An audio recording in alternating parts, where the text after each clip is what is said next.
G'day, Andrew Derbidge from the Scotch Malt Whisky Society here in Australia, and you're watching a video called How to Get the Most Out of Your Dram. Now, let's get one thing clear from the start. This is not how to enjoy your dram. How to enjoy your dram is entirely up to you. If you want to add water to it, if you want to add ice to it, if you want to enjoy it with Coke, that's absolutely fine. It's your dram, you've paid for it. Do whatever you need to do or what you like to do in order to enjoy your dram. But this video is how to get the most out of your dram. And there's quite a distinction. Whiskey's not the cheapest drink in the world. It's a reasonable investment to buy yourself a bottle, and we believe it's very important that you get everything out of it, that all the goodness that's been put into that lovely bottle and that beautiful spirit is enjoyed to its fullest. And so in this little video, we're going to go through the main steps of whiskey appreciation and how to get the most out of your dram. This is the traditional whiskey tumbler. It's a beautiful glass. It's nice to hold. You can put it on the table and you don't knock it over. You can put some decent rocks into that, put some ice or a big spherical sphere of ice or a cube if that's your thing. And that's great for enjoying whiskey. However, it is the worst possible glass for appreciating whiskey, because when it comes to whiskey appreciation, one of the key elements, as we'll discuss in a moment, is the nose. You want a glass that's going to capture the nose or the aroma or bouquet and deliver it to your nostrils. So when it comes to appreciating whiskey as opposed to enjoying it, this probably isn't your glass of choice. What you do want is a glass that's going to capture the aromas, concentrate them and focus them towards the rim of the glass and deliver them to your nostrils. Now this is just a very generic spirits taster, as we call it. Works absolutely fine. You're probably very familiar with the Glencairn glass, which is now ubiquitous and everywhere. Serves its purpose just as well. And of course, also the Society glass. Now this has won a few awards as a fantastic whiskey glass because it delivers everything you want in a glass. Obviously does exactly what we want with the bouquet and the aroma, focuses it to the nose, very pleasant and comfortable to hold. You can warm the glass in your hand, and look, it's pretty attractive as well, and also great delivery into the mouth. So before you set about appreciating whiskey, make sure you do pour it into the right type of glass that will do the job for you. So once you've got the right type of glass in your hand, then we can start to look at the 4 parts of the whiskey appreciation process. The first part of the whiskey appreciation process is to appreciate a whiskey's colour. Colour can tell us so much about the whiskey's history. It can give us some clues as to the type of cask that it was matured in, and can also give us a clue about the whiskey's age. Now I've got 2 whiskies before me here, very different colour. If I just give a white background to that to help you there, you can see there's quite a difference between the two. Now the majority of Scotch whisky produced today is matured in one of 2 types of cask. The majority of whisky, it's either in an ex-bourbon cask, that is a cask that was previously used in the American bourbon industry, or an ex-sherry cask, a cask that was used for sherry production. There are lots of other casks used as well, of course, port casks, other wine casks, Madeira, French oak, and the like, but they make up a relatively small percentage. So for the purposes of today's video, we're just going to consider chiefly bourbon and sherry. And the very rough rule of thumb is that a sherry cask will impart significantly more colour to the whisky. These are both single malt Scotch whiskies from the Scotch Malt Whisky Society. This one is from a bourbon cask. This is from an ex-sherry cask. And you can see the distinction. The second thing that colour can tell us or give us a clue about is the whisky's age. Now, again, general rule of thumb, but the more years a whisky spends in the wood, the more colour it will take off. When whisky comes off the stills, when it's first distilled as a spirit, it's actually as clear as water, and it takes its colour from the wood. So the rough rule of thumb is the more years in the wood, the more colour it will take on. So sometimes when you see a particularly dark whisky, it can be a clue that it previously came from a sherry cask, or that it actually has quite a few years under its belt. It may be an older whiskey. Now, how can you tell if it came from a sherry cask? Well, that comes down to the nose and the palate, which we'll talk about in just a moment. Now, there's one red herring in the industry, the one artificial ingredient that the Scotch whisky industry is allowed to use, and that is caramel colouring, in other words. So there are some brands and some bottles out there that use caramel to artificially darken the whiskey, or to get a consistency of colour from batch to batch. If you go down to your local bottle shop and you pick up a bottle of your favourite drop, the blender or the bottler who produces that wants it to be the same colour batch in, batch out. So colouring is also used just to get consistency of colour. Now, it's important to note that the Scotch Malt Whisky Society does not add caramel to our whiskies. How it comes out of the cask is how it appears in your glass, and it's all natural. So colour is very important. Don't dismiss it. Anytime you pour yourself a dram, hold it up to the light, look at that colour, take it in, and try and interpret what you think you're drinking before you then start to engage your other senses, which is what we move on to next. The second part of the whisky appreciation process is the smell. That is appreciating the aroma, the bouquet, the scents coming out of your glass. Now, that's an important part of whisky appreciation, and it's worth just stating that, as you know, we have 4 primary tastes. 5 of you include umami, and yet we are capable of detecting, latest research from 2014 says 1 trillion different odours. There are 128 different odour molecules that can combine in so many different ways, and the permutations allow humans to experience up to 1 trillion scents. So as you can appreciate, there's a lot to be gained out of your glass. So the nose is a very important part of whisky appreciation, hence the reason we want to use a glass that's going to highlight and focus those aromas into our nostrils. So how do we do it? It's pretty simple. Stick your nose in and breathe in. Now, try something for me. What I'd like you to do is pick up a glass, have a dram, and try smelling it with your mouth closed. It's a nice drop. Now, try that again with your mouth open this time. And when your mouth is open, you actually draw a much greater volume of the vapors into your nasal cavity, up past your olfactory nerve endings and receptors, and you're going to get a much stronger sense of the whiskey's aromas. Now, if a whiskey is tightly locked and you're not getting a lot out of it, there are some tricks you can do. You can add a few drops of water. We're going to talk about that in a moment. The other thing you can do is simply just warm the glass in your hand. And after a couple of minutes, that warmth will have increased the temperature of the liquid, which releases some other volatiles that are in the spirit and improves the nose that way. So, second part of the whisky appreciation process, really enjoy all of the scents and the aromas that are coming out for a few reasons. One, because they're very pleasant, and 2, they'll also give you a clue as to what's about to come when you come to taste. It's also worth saying that your nose will also identify if there are any flaws or faults in the whiskey. If there's anything untoward in there, if it's been in a contaminated cask, say a cask that's been tainted by sulfur, or anything, as I say, undesirable, it's usually your nose that's going to give that away to you. Happily, what I'm jamming right now is a very happy drop. So that's the second part, and we can now move on to part 3.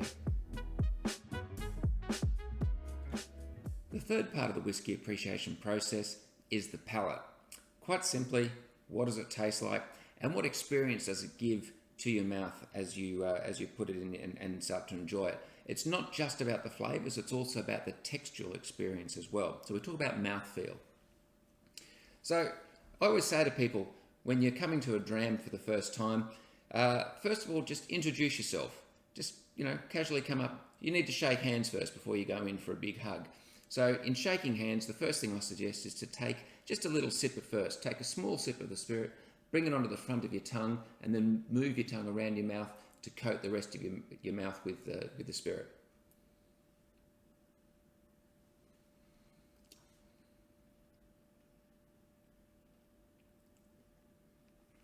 Lovely drop.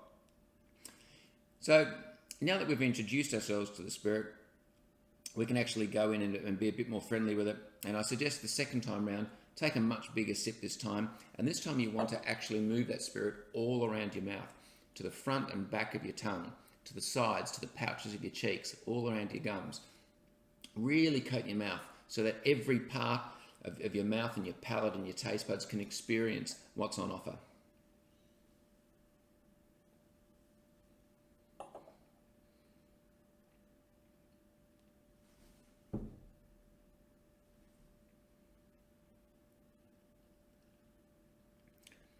That is delicious.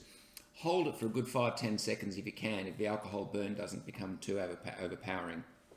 And it's in that time when you can really start to take in the whiskey's flavours. Scotch whisky is made from barley. For me personally, I love to taste that barley malt and know that I'm drinking a malt whisky. You should also be looking for things like fruit. Does it offer some citrus? Citrus is a very common mark in many whiskies, or tropical fruit. You can also look for that grassiness or those floral herbaceous notes. And if it's a peated whiskey, you should be looking for the smoke and the peat and the earthiness that comes with peated whiskies. Those are the flavours. So you're also obviously taking in the flavours as you go through this. But the other aspect of it is the mouthfeel, the texture. Some whiskies can be very hot and fiery and aggressive. Some can be, and I don't like using the words, but can obviously be very smooth and soft and delicate and fragile. And a lot of that has to do with the character and quality of the spirit, and also whether it's been chill filtered. And that's a very important thing to talk about, particularly when we're considering Scotch Malt Whisky Society bottlings. A lot of whiskies that you get at your local liquor outlet will have been chill filtered, which means they take the spirit, the whiskey, they filter it down to a very, very low temperature, where a lot of the oils and fats that are in the spirit solidify and they get filtered out. There's a few reasons for that, which we won't go into. But the point being, the Scotch Malt Whisky Society does not do that. Our whiskies are non-chill filtered, so all the oils and fats, i.e. the flavour and the mouthfeel, are still in the spirit. And we can demonstrate that. Beautiful Society whiskey, oils and fats still in the spirit, and water. And as we know, oil and water don't mix. So if I just dribble a little bit of water down the side there, you can actually see that I've separated, well, hopefully you can see, I've actually separated that. And if I put my finger in there, that is now oil on the end of my finger, not coming off. And if I rub it, it's very oily, very slippery, almost soapy in fact. And that is the goodness and flavour and that mouthfeel that is still in a Scotch Malt Whisky Society bottling. And indeed for most cask strength whiskies, most of the bottlers who bottle at cask strength or higher than 46% alcohol by volume do not chill filter. So when you taste those whiskies at those higher strengths and you feel, wow, there's so much more going on here, it seems to be a such more vibrant, dynamic, robust, chewy whiskey, that's the reason. It's because the goodness is still in the dram. So with that taken care of now, we can move on to the fourth part of the whisky appreciation process. The fourth part of the whisky appreciation process is the finish. This experience, this whole part of appreciation doesn't end when you swallow your dram. Once you've swallowed the whiskey, you still have residual spirit in your mouth, you still have residual vapors in your mouth and nasal cavity. And it's incredible how many new nuances or flavors and aromas you can actually get from the whiskey in this final stage after you've swallowed. And we call that the finish. What is the whiskey's finish? Now, some whiskies can have a very short finish. You swallow the dram, everything evaporates on your mouth, it's gone like that, and you need to rush back for another mouthful. Some whiskies, good whiskies, have a very long finish, one that goes and on and on. Sometimes it'll build and you'll get a crescendo of flavors and aromas that build in your mouth and in that nasal cavity. And that can be a lovely experience. Some whiskies, the finish will bring in and introduce new flavors and aromas that weren't there at first as they start to as a reaction takes place with the oxygen in your mouth. When you've had a whiskey and swallowed, open your mouth, breathe in, and again that oxygen will react, release more volatiles, and you'll get a new and different take on the finish. and the new flavours that you get as a result. Some whiskies can turn bitter. Sometimes the finish can be unpleasant. It can go in a very astringent direction. So the finish, as I say, is part of that process. And you've now appreciated your whiskey. You've taken into account the colour, and you've taken on the clues that the whiskey may be giving you as to its provenance and what it was matured in. You've nosed it, and you've enjoyed the wonderful aromas that have come through. You've had a taste, you've put it on your palate, you've enjoyed the flavours and the textural experience that it's given you. And once you've swallowed it, you've enjoyed the finish and considered all the new things that it's brought to the experience. Colour, nose, palate, finish. The 4 parts of the whiskey appreciation process. And once you've gone through those, you've got everything you can out of the dram, and you've done the right thing by the whiskey, and importantly and hopefully the whiskey has done the right thing by you. Now, everything we've talked about so far has been enjoying the whiskey neat. That is straight out of the bottle. We haven't added water yet. And there's a bit to be said about adding water. Some whiskies will actually improve with water. Some will not. Some will actually deteriorate and go backwards very quickly. And it takes a bit of experience and knowledge to know which whiskies are likely to improve with water and which ones won't. And there's also, of course, personal preference as well. Something that has to be said is that if a whiskey is very hot, if it's high in alcohol and you're trying to nose and taste it, and the heat is just too much for you to bear, and you're not able to cope with it and take the most out of it, then clearly you need to add a few drops of water to bring it down to a strength that you're comfortable with. It's important to know, of course, that when you add a few drops of water or any amount of water, a chemical reaction is taking place. You're changing the whiskey, and that water will interact with the volatiles in the spirit and change it. So something I can't deny is if you have a whiskey and you're struggling to get something on the nose, you're struggling to get the aromas out, a few drops of water will make a big difference to the nose and release some of that aroma. So if that's something that's an issue, by all means, add a little splash. That was probably more than a little splash. Put your hand on top, give that a swirl, mix it together, and then, wow, much stronger sense of those aromas. And different aromas as well. This has actually now opened up and gone in new directions, interesting directions too, for that matter. And of course, I've also brought the strength down. So if there was a high aggressive burn there earlier, that's now a little bit softer, which allows me to take in some of those other characters. But that's a very personal thing. Some people refuse to add water. Some people add it out of habit and preference immediately. I always say, if you're going to appreciate a dram, try it neat first. Make a decision as to whether you think it needs water, and then add a few drops at a time. Always be sparing with your water. If it needs to add more, you can add a bit more. But if you add too much in one go, you can't take it out again. So be careful as you add water. And that, ladies and gents, is the whiskey appreciation process. It's been a pleasure drinking with you. Look forward to your company next time. Cheers.